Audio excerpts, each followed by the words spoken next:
Japan ಮೇಲೆ America bomb ಹಾಕ್ತು. Hiroshima ಮತ್ತು Nagasaki ಸುಟ್ಟು ಬೂದಿ ಆದವು. ಜಪಾನ್ ತತ್ತರಿಸಿ ಹೋಯಿತು. ಆದ್ರೆ ಒಂದೆರಡು ಮೂರು ದಶಕಗಳಲ್ಲಿ ಇಡೀ ಜಗತ್ತಿನಲ್ಲಿ ಜಪಾನ್ ಮತ್ತೊಮ್ಮೆ ತಲೆ ಎತ್ತಿ ನಿಂತುಕೊಂಡಿತು. ಹೇಗೆ? ಕೇವಲ ತಂತ್ರಜ್ಞಾನನ,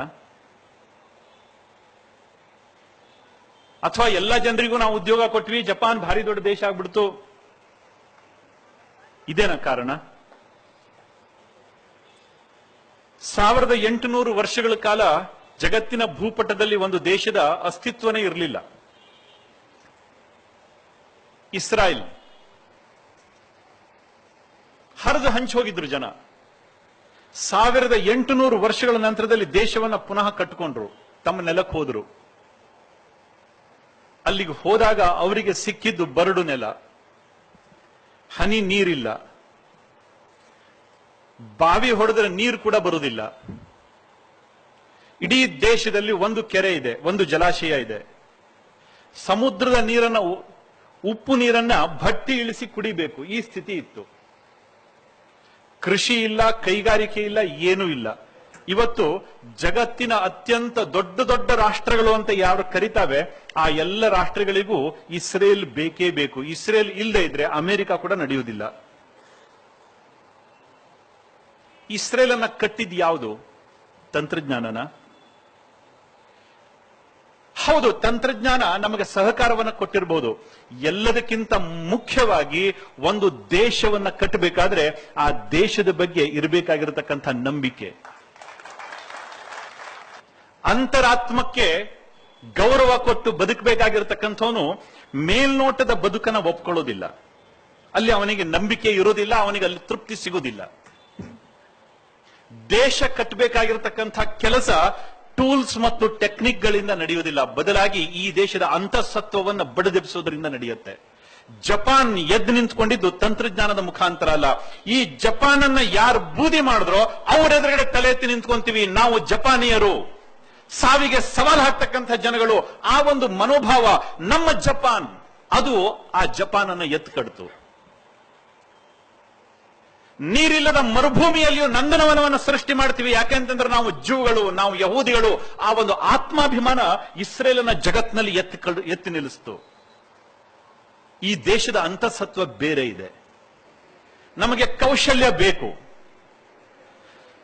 ಹಸಿದ ಹೊಟ್ಟೆಗೆ ಅನ್ನವನ್ನು ನೀಡಬೇಕು, ಆ ಕೌಶಲ್ಯವೂ ಬೇಕು. ಜೊತೆಗೆ ಇವತ್ತು ನೂರಾರು ವರ್ಷಗಳ ಗುಲಾಮಿತನದ ಪರಿಣಾಮವಾಗಿ ಸೋತು ಸುಣ್ಣಾಗಿ ಇರತಕ್ಕಂಥ, ಮಲಗಿ ನಿದ್ರೆ ಮಾಡ್ತಾ ಇರತಕ್ಕಂಥ ದೇಶದ ಅಂತಃಸತ್ವವನ್ನು ಬಡಿದೆಬ್ಬಿಸ್ತಕ್ಕಂಥ ಕೌಶಲ್ಯವೂ ಬೇಕು. ಅದು ಇವತ್ತಿನ ಅಗತ್ಯತೆ. ನಿರಂತರ ದಾಸ್ಯದ ಪರಿಣಾಮವಾಗಿ ನಮ್ಮ ಮನಸ್ಸು ತುಂಡಾಗ್ಬಿಟ್ಟಿದೆ. ನಾವು ಒಂದು ಅಂತ ಯಾರಿಗೂ ಅನಿಸ್ತಾ ಇಲ್ಲ. ಅವನು ಕುರುಬ, ಇವನು ಗೌಡ, ಇವನು ಬ್ರಾಹ್ಮಣ, ಇವನು ಶೆಟ್ಟಿ, ಅವನು ಭಟ್ಟ, ಅವನು ಹಾಗೆ, ಇವನು ಹೀಗೆ, ಅವನ ಜಾತಿಯಲ್ಲಿ ನೋಡ್ತಕ್ಕಂಥ ದೃಷ್ಟಿಕೋನ ನಮ್ದಿದೆ. ಬಿಟ್ರೆ ಈ ಸಮಾಜದಲ್ಲಿ ನಾವೆಲ್ಲರೂ ಒಂದು. ಸಾವಿರಾರು ವರ್ಷದ ಪರಂಪರೆ ಇದೆ. ಹಿಂದುತ್ವ ಈ ದೇಶದ ರಾಷ್ಟ್ರೀಯತೆ, ಇದು ಕಲ್ಪನೆನೇ ಯಾರಿಗೂ ಬರೋದಿಲ್ಲ.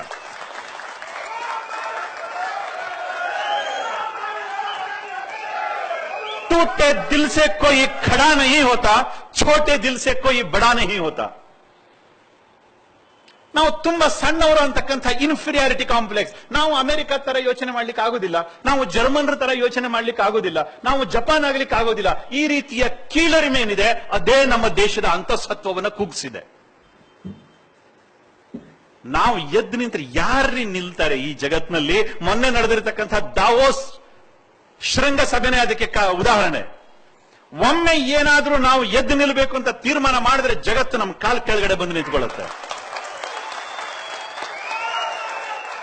ಕಳೆದ 70 ವರ್ಷದಲ್ಲಿ ನಮಗೆ ನಾವು ಎದ್ದಿತ್ಕೋಬಹುದು, ನಮ್ಮ ಕಾಲಿಗೆ ಆ ತಾಕತ್ತಿದೆ, ನಮ್ಮ ಹೃದಯದಲ್ಲಿ ಆ ಒಂದು ಶಕ್ತಿ ಇದೆ. ಇದನ್ನೇ ಹೇಳಿಲ್ಲ ನಮ್ಮ ಆಡಳಿತರು. ಸ್ವಾಮಿ ಈಗ ಹೇಳಿ ನನಗೆ, ಕೌಶಲ್ಯ ಎಲ್ಲಿದೆ? ಯಾವ ಕೌಶಲ್ಯ ಬೇಕಾಗಿದೆ ನಮಗೆ?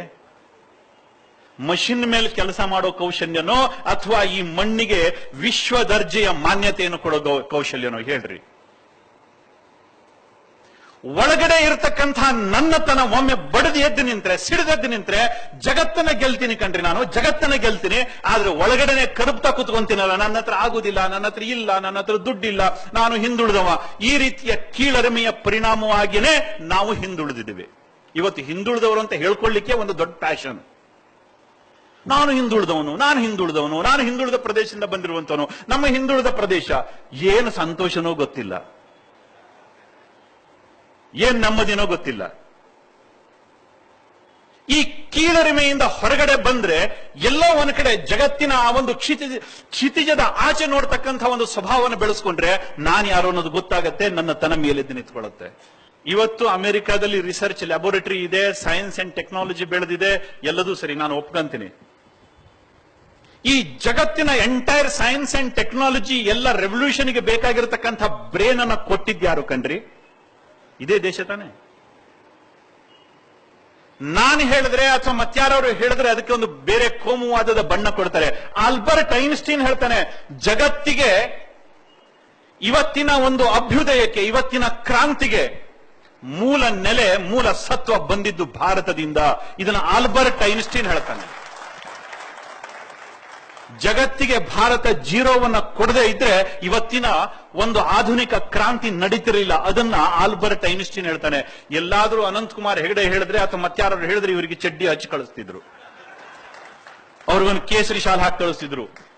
ಇದೊಂದು ಕೇಸರಿತನ ಅಂತ. ಈ ರೀತಿಯ ವಿಕೃತ ಬುದ್ಧಿಜೀವಿಗಳಿಗೆ ಧಿಕ್ಕಾರ ಹೇಳಬೇಕು, ನಿಜಕ್ಕೂ ಧಿಕ್ಕಾರ ಹೇಳಬೇಕು. ಈ ದೇಶದ ಅಂತಃಸತ್ವವನ್ನು ಕೊಂದಿರತಕ್ಕಂಥವ್ರು ಹೊರಗಡೆಯಿಂದ ಬಂದಿರತಕ್ಕಂಥ ಉಗ್ರಗಾಮಿಗಳಲ್ಲ ಕಣ್ರಿ, ಹೊರಗಡೆಯಿಂದ ಬಂದಿರತಕ್ಕಂಥ ದಾಳಿಕೋರಲ್ಲ, ನಮ್ಮ ಮನೆ ಒಳಗಡೆನೆ ಹುಟ್ಟಿ ಬೆಳೆದಿರ್ತಕ್ಕಂಥ ಹೆಗ್ಗಣಗಳು. ಅವೇ ನಮ್ಮ ದೇಶದ ಅಂತಃಸತ್ವವನ್ನು ಹಾಳು ಮಾಡಿದಾವೆ. ಈ ಕೆಂಪಂಗಿ ದೊರೆಗಳಿದಾವಲ್ಲ, ಎಡಬಿಡಂಗಿಗಳು, ಅವರೇ ನಮ್ಮ ದೇಶವನ್ನು ಹಾಳು ಮಾಡಿದ್ದಾರೆ. ಕೀಳರಿಮೆಯಿಂದ ಹೊರಗಡೆ ನಮ್ಮ ದೇಶವನ್ನು ಕಟ್ಟಬೇಕು, ನನ್ನ ಸಮಾಜಕ್ಕೆ ಒಂದು ಹೊಸತನವನ್ನು ಕೊಡಬೇಕು. ಯಾವ ಕೌಶಲ್ಯ ನಮಗೆ ಬೇಕು? ಮೋದಿ ಅವರು ಹಾಕಿಕೊಟ್ಟಿರ್ತಕ್ಕಂಥ ಕನಸು ಅದು. ಆ ಕೌಶಲ್ಯ ನಮಗೆ ಬೇಕು. ನಾನು ಗೆಲ್ತೀನಿ, ಜೊತೆಯಲ್ಲಿ ಜಗತ್ತನ್ನು ಗೆಲ್ತೀನಿ. ಈ ಒಂದು ರೀತಿಯ ಮನೋಭಾವ, ಈ ರೀತಿಯ ಒಂದು ವಿಶ್ವ ವಿಜೇತ ಮಾನಸಿಕತೆ, ಇದು ನಮಗೆ ಬೇಕಾಗಿದೆ. ಅದು ಕೌಶಲ್ಯ. ಮಾತಾಡ್ಬೇಕಾದ್ರೆ ನಾವು ಹೇಳ್ತೀವಿ, ಐ ಆಮ್ ಆನ್ ಇಂಡಿಯನ್, ನಾನು ನ್ಯಾಷನಲಿಸ್ಟ್ ಕಣ್ರಿ. ನೀವೊಬ್ಬರೇ ಅಲ್ಲ, ನೀವೇನು ಗುತ್ತಿಗೆ ತಗೊಂಡಿದ್ದೀರಾ? ನಾನು ಒಬ್ಬ ನ್ಯಾಷನಲಿಸ್ಟ್ ಹೇಳ್ತಕ್ಕಂಥ ಎಡಬಿಡಂಗಿಗಳು ತುಂಬಾ ಜನ ಇದಾರಲ್ವಾ?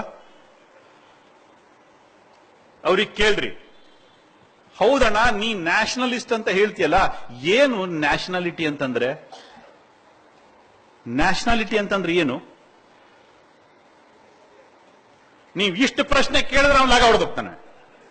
ಯಾಕೆಂತಂದ್ರೆ ಅವ್ರನ್ನ ಯಾರು ಪ್ರಶ್ನೆನೇ ಕೇಳಿಲ್ಲ, ತಾವೇ ಬುದ್ಧಿವಂತರು ಅಂತ ಆಷಾಢಿ ಭೂತಿತನದ ಕುರ್ಚಿಯಲ್ಲಿ ಕುತ್ಕೊಂಡು ಇಷ್ಟು ದಿವಸ ನಮ್ಗೆ ಉಪದೇಶ ಮಾಡ್ತಾ ಬಂದಿದ್ದಾರೆ. ಯಾವನಾದ್ರೂ ಒಬ್ಬ ಯಜ್ಞ ಕೇಳಿ ನ್ಯಾಷನಾಲಿಟಿ ಅಂತಂದ್ರೆ ಏನ್ರಿ? ಯಾರಿಗಾರು ಗೊತ್ತಿದ್ಯಾ? ಎಲ್ಲೋ ಒಂದು ಚೌಕಟ್ಟು, ಭೂಭಾಗದ ಚೌಕಟ್ಟನ್ನ ನ್ಯಾಷನಾಲಿಟಿ ಅಂತ ಭಾವಿಸಿದ್ದಿದ್ರೆ ಅದು ಸಣ್ಣತನ. ಈ ದೇಶದ ಭೌಗೋಳಿಕ ಚೌಕಟ್ಟಿನ ಜೊತೆಯಲ್ಲಿ ಈ ದೇಶದ ಜನ, ಈ ದೇಶದ ಸಂಪ್ರದಾಯ, ಸಂಸ್ಕೃತಿ, ಪರಂಪರೆ, ಇತಿಹಾಸ, ನಂಬಿಕೆ, ಇದು ಎಲ್ಲದನ್ನು ಒಳಗೊಂಡಿರತಕ್ಕಂಥ ಸಮಗ್ರ ವ್ಯಕ್ತಿತ್ವ, ಅದು ನ್ಯಾಷನಾಲಿಟಿ. ಅದು ನ್ಯಾಷನಾಲಿಟಿ.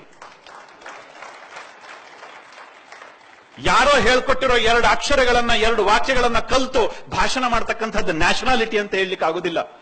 ಅಲ್ಲಿ ಆರ್ಕಿಮಿಡೀಸ್ ತತ್ವಜ್ಞಾನ ತರ್ತಾರೆ, ಪ್ಲೇಟೋನ್ ತತ್ವಜ್ಞಾನ ತರ್ತಾರೆ, ಅಲ್ಲಿ ಫ್ರಾನ್ಸ್ನಲ್ಲಿ ಕ್ರಾಂತಿ ಏನಾಯ್ತು ಅಂತ ಹೇಳ್ತಾರೆ, ರಷ್ಯಾದಲ್ಲಿ ಕ್ರಾಂತಿ ಏನಂತ ಹೇಳ್ತಾರೆ. ಆದ್ರೆ ಈ ಸಾವಿರ ವರ್ಷಗಳಿಂದ ಈ ಮಣ್ಣಿನಲ್ಲಿ ನಡೆದಿರತಕ್ಕಂಥ ಒಂದು ಸಮಗ್ರ ಅಭಿವೃದ್ಧಿ, ಇದನ್ನ ಹೇಳೋ ಖೋಪಡಿ ಅವರಿಗಿದೆಯಾ? ಅದನ್ನ ಕೇಳಬೇಡ್ರಿ. ಯಾಕಂತಂದ್ರೆ ಅವರೆಲ್ಲ ತಿಳಿದವರು ಎದುರುಗಡೆ ಮಾತಾಡ್ತಕ್ಕಂಥದ್ದು ಉದ್ದಟತನ.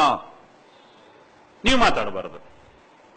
ನೀವೇನಾದ್ರೂ ಮಾತಾಡ್ಲಿಕ್ಕೆ ಹೋದ್ರೆ ನೀವು ಕೋಮುವಾದಿಗಳಾಗ್ತೀರಿ. ಅದನ್ನೇನಾದ್ರೂ ಬಿಚ್ಚಿಡ್ಲಿಕ್ಕೆ ಹೋದ್ರೆ, ಅದನ್ನೇನಾದ್ರೂ ವಿವರಣೆ ಹೇಳಲಿಕ್ಕೆ ಹೋದ್ರೆ ನಾವು ವಿವಾದಗಳನ್ನು ಸೃಷ್ಟಿ ಮಾಡೋರಾಗ್ಬಿಡ್ತೀವಿ. ನಜ್ಜರ್ ಬದಲೇಗ ಅಥವಾ ನಜ್ಜಾರ ಬದಲೇಗ, ದೃಷ್ಟಿ ಬದಲಾದ್ರೆ ದೃಶ್ಯ ಬದಲಾಗತ್ತೆ. ಮಂತ್ರಿ ಆಗ್ಬೇಕು ಅಂತಕ್ಕಂಥ ಹುಚ್ಚು ನಮಗಿಲ್ಲ, ಹುಟ್ಟಬೇಕಾದ್ರೆ ರಾಜಕಾರಣಿಯಾಗಿ ಹುಟ್ಟಿಲ್ಲ, ಮತ್ತು ಸಾಯಬೇಕಾದ್ರೆ ರಾಜಕಾರಣಿಯಾಗಿ ಸಾಯುವುದಿಲ್ಲ. ಲೆಕ್ಕ ಹಾಕ್ತಿವಿ. ಪಾಪ ಅಲ್ಲಿ ನಮ್ಮ ಜಿಲ್ಲೆಯಲ್ಲಿ ಸೀಬರ್ಡ್ ಅಂತಕ್ಕಂಥ ಒಂದು ದೊಡ್ಡ ನೌಕಾನೆಲೆ ಬಂದಿದೆ. ಅದಕ್ಕೆ ಜಮೀನನ್ನ ಕೊಟ್ಟಿದ್ದಾರೆ, ವಶಪಡಿಸ್ಕೊಂಡಿದ್ದಾರೆ. ಅವ್ರಿಗೆ ಕೊಟ್ಟ ಪರಿಹಾರ ಎಷ್ಟು ಗೊತ್ತಾ? ಗುಂಟೆಗೆ 1 ರೂಪಾಯಿ. ಗುಂಟೆಗೆ 1 ರೂಪಾಯಿ. ಬಹುತೇಕ ಅವತ್ತೇ ಕೊಟ್ಟಿದ್ರೆ ಆ ಜನ ತಗೊಂಡು ಹೋಗ್ಬಿಡ್ತಿದ್ರು, ಅಷ್ಟು ಮುಗ್ಧ ಜನ. ಅದನ್ನು ಕೂಡ ಕೊಟ್ಟಿಲ್ಲ. ಜನ ಕೋರ್ಟಿಗೆ ಹೋದ್ರು, ಹೈಕೋರ್ಟಿಗೆ ಹೋದ್ರು, ಸುಪ್ರೀಂ ಕೋರ್ಟಿಗೆ ಹೋದ್ರು. 183 ಸುಪ್ರೀಂ ಕೋರ್ಟ್ ಜಡ್ಜ್ಮೆಂಟ್ ಆಯ್ತು. ಆದ್ರೂ ಕೂಡ ನಮ್ಮ ಸರ್ಕಾರ ಅದಕ್ಕೆ ಪರಿಹಾರ ಕೊಡ್ಲಿಕ್ಕೆ ಆಗಲಿಲ್ಲ. ಪರಿಹಾರ ಕೊಡಬೇಕಾದ್ರೆ ನರೇಂದ್ರ ಮೋದಿ ಅವರೇ ಬರಬೇಕಾಯ್ತು, ನಾವೇ ಬರಬೇಕಾಯ್ತು. ನಾನೇ MP ಆಗಿದೆ ಕಣ್ರಿ. ಒಬ್ಬ ಡಿಫೆನ್ಸ್ ಮಿನಿಸ್ಟರ್ ಈ ವಿಷಯ ಚರ್ಚೆ ಮಾಡ್ತೀನಿ ಅಂತಂದ್ರೆ ಅಪಾಯಿಂಟ್ಮೆಂಟ್ ಕೊಡ್ಲಿಕ್ಕೆ ರೆಡಿ ಇರಲಿಲ್ಲ. ಕಾರಣ ಯಾಕೆ? ಬಡವರ ಬದುಕಿಗೆ ಈ ಕಾಂಗ್ರೆಸ್ನಲ್ಲಿ ಬೆಲೆನೇ ಇಲ್ಲ. ಅವ್ರು ಯಾವತ್ತೂ ಕೂಡ ಬೇಡ್ತಾ ಇರಬೇಕು, ನಾವು ಭಿಕ್ಷೆ ಒಗಿತಾ ಇರಬೇಕು. ಇದೇ ಕಾಂಗ್ರೆಸ್ಸಿನ ಮನೋಭಾವ. ಅವರ ಕಾಲ ಮೇಲೆ ಅವರು ನಿಂತ್ಕೋಬೇಕು, ನಿಲ್ಲೋ ಹಾಗೆ ಮಾಡಬೇಕು, ಸ್ವಾವಲಂಬನೆಯ ಕನಸನ್ನ ಕೊಡಬೇಕು. ಈ ಕಲ್ಪನೆ ಕಾಂಗ್ರೆಸ್ಗೆ ಇದ್ದಿದ್ರೆ 70 ವರ್ಷಗಳಲ್ಲಿ ಕೂಡ ನಾವು ಹಿಂದುಳಿದವರು ಅಂತಕ್ಕಂಥ ಶಬ್ದ ನಮ್ಮ ನಾಲಿಗೆ ಮೇಲೆ ಬರ್ತಿರ್ಲಿಲ್ಲ. ನಿಜಕ್ಕೂ ಕಾಂಗ್ರೆಸ್ ನಾಚಿಕೆ ಆಗಬೇಕು. ಇನ್ನೂ ಕೂಡ ಬದುಕಿದೆ ಅಂತ ಆದ್ರೆ, ಗಾಂಧಿ ಅವರು ಅವತ್ತೇ ಹೇಳಿದ್ರು ವಿಸರ್ಜನೆ ಮಾಡ್ರಿ ಅಂತ. ಇವತ್ತಾದ್ರೂ ಇವರೇನಾದ್ರು ಪ್ರಜ್ಞೆ ಇದ್ರೆ, ಇವರಿಗೇನಾದ್ರು ತಲೆ ಅನ್ನೋದಿದ್ರೆ, ಸಾಮಾಜಿಕ